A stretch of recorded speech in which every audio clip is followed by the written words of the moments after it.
A term that's being thrown around a lot right now in the real estate market is an ARM. What is an ARM? It's an adjustable rate mortgage. They're fairly popular right now, but how do they work? So there's a fixed period, sometimes 5 to 7 years.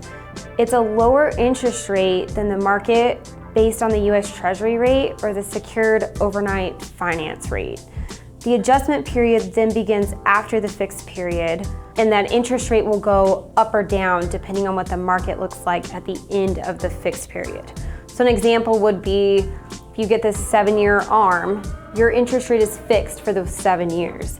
In year 8, your interest rate then becomes whatever the market rate is at that time. Then there's also 2 types of these ARMs, conforming and non-conforming. So the conforming loans, Fannie Mae or Freddie Mac can purchase those loans. If a loan doesn't meet the federal requirements, it becomes non-conforming. So just make sure and read the fine print on these loans. Most everything is going to be conforming, but there will be a couple that fall into this non-conforming category.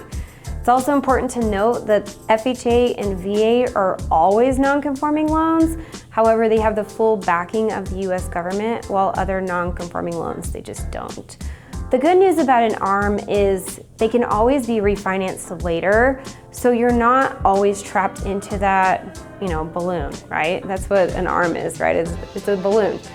But you're not always trapped into that. You can refinance out of it later. So this may be a really good option for you to look into since the interest rates have been on the higher side. Typically these adjustable rate mortgages are going to offer a lower introductory interest rate for the fixed period.